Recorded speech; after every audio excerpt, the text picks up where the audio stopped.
Good morning, welcome to the next podcast of Andy Collier-talks cricket memorabilia. Hope you've had a good week. I've had a very interesting week here, I have to say. Nice bit of research and that going on, and a couple of nice bits and pieces arriving. So without further ado, we'll just go back onto this lovely 1877 card of the Surrey team. And I didn't quite know who the umpire was up there. Didn't quite make it clear at the back there with the writing.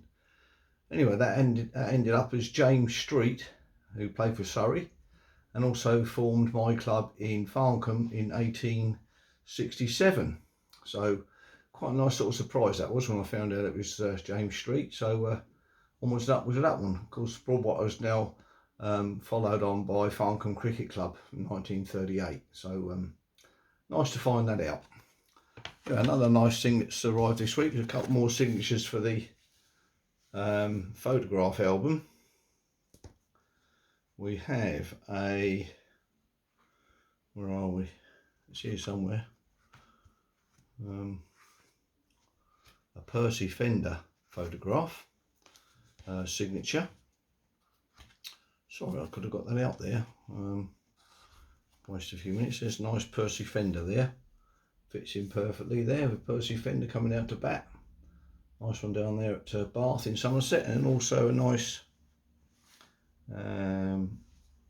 Arthur Maley has arrived as well. Thanks John for those two. A nice Arthur Maley one there at the back there. So that does that, and also put in another one from the Surrey team there. Harrison is on over here. So found another one of him. So that's nice. So that's added to that, as Andy says, it's bringing the album to life. So that's nice. Doing well there with that one. Another nice thing that arrived this week was nice signed card of Andy Ducat there, or Ducat, or whatever you want to call him. So Surrey player. I've just written a few bits down here on the back of his career. He started in 1906, finished in 1931, 422 matches. 1929-30, he was in Queensland coaching. He was drawn into the MCC team that played over there against Queensland. He played one match for England in 1921. He didn't really bother the scores too much. He's also a great footballer, playing for Aston Villa, Southend, Arsenal, Fulham, and he's captain of Aston Villa when they won the 1920 FA Cup, which is playing here at the moment. He died at the wicket, unfortunately, in 1942, playing for the Home Guard. I'm just going to read you what it says here about that in the Surrey book I've got here. It says, for 5 years as coach at Eton College. During the Second World War, he joined the Home Guard, playing at Lord's for his Surrey unit against Sussex Brothers in Arms. He collapsed and died, but bat in hand, at the wicket after playing a stroke and waiting to receive another ball. So I think that's a pretty unique way of passing away, unfortunately for him. But obviously a great player for Surrey and a great all-round cricketer and sportsman. And he got 1,000 runs in 14 seasons and 8 double centuries. So that's not a bad record there for Andy Mac Ducat, who he's sometimes called. So I just got a few bits more with Ducat. That's my earliest photograph of Ducat. It's 1914, the Surrey team, when they won the county championship. So that's quite a nice card there. Another one here, Andy Ducat there, nice one there in batting stance. And then a nice one there under Andy Ducat. And there's another one here with him in, where it's got Fulham underneath there, of which I've crossed out because he's on a cricket bit, played for Surrey, written out at the bottom there. And but he's got his Aston Villa top on. So that must have been, say, 1920-ish. So nice bits there of Andy Ducat, and a nice one there of him receiving, what did he receive there? Well, just a trophy. It's King's Royal Rifle Corps. So a nice one there regarding Andy Ducat. So that's nice. Now I've also this week arrived a lovely postcard of Scarborough, aerial view of Scarborough. This one's taken in was posted in 1956. So gives you a lovely view of the bay and what have you there at Scarborough. It's a nice, who's that addressed to?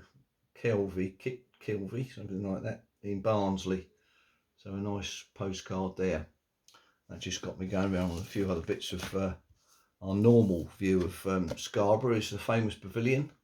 This one is Australia v the Tom Pearce 1956 team. That's quite a nice photograph there. And a nice one here of the 1928-29 touring team. This was at playing Lord Harris's 11 for the MCC Tourists. 1929, a drawn match. Mead got 233 in this match. Hendren 156, and for Hawks team White got 106. So that was a nice one there.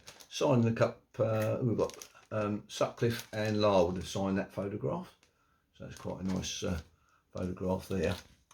And another one there is Bradman at Scarborough 1930, an unpublished photograph. Getting a bit faded now, unfortunately, but that's him obviously coming from the net somewhere, being followed by an entourage of, well, there's a young lady at the back there, but anyway. So unpublished photograph, that on Bradman.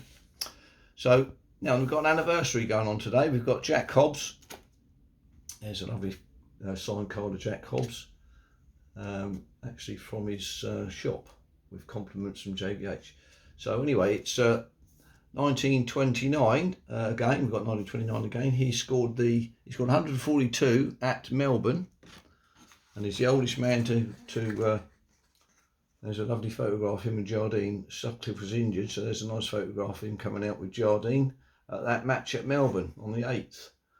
So that's a lovely reminder there of the great Jack Hobbs. And I've written a few bits and pieces down here on Jack. Where are we? Yeah, so 1929 at the MCG, scored 142. The oldest man to score a century at, what was he? 46 years of age and 82 days. And that partnership with Douglas Jardine there was 64. Jardine didn't get that many, but it's just a lovely thing there. Reminder of the great man, how great he was. Say, 100 hundreds after the age of 40 is not bad going. That's a quality player for you. Just a couple of nice Jack Hobbs bits up here. Nice one, sporting miniature, and a lovely bust there. That's in for raising funds for the Middlesex Hospital, 1925. That. So there's a couple of nice bits of Jack Hobbs there. So yes, that's about it for this week. I hope you've enjoyed this one. A bit of reminiscing and all that sort of stuff, and back to the master and Andy Ducat. So I'll see you on the next one. Cheers. Have a good week.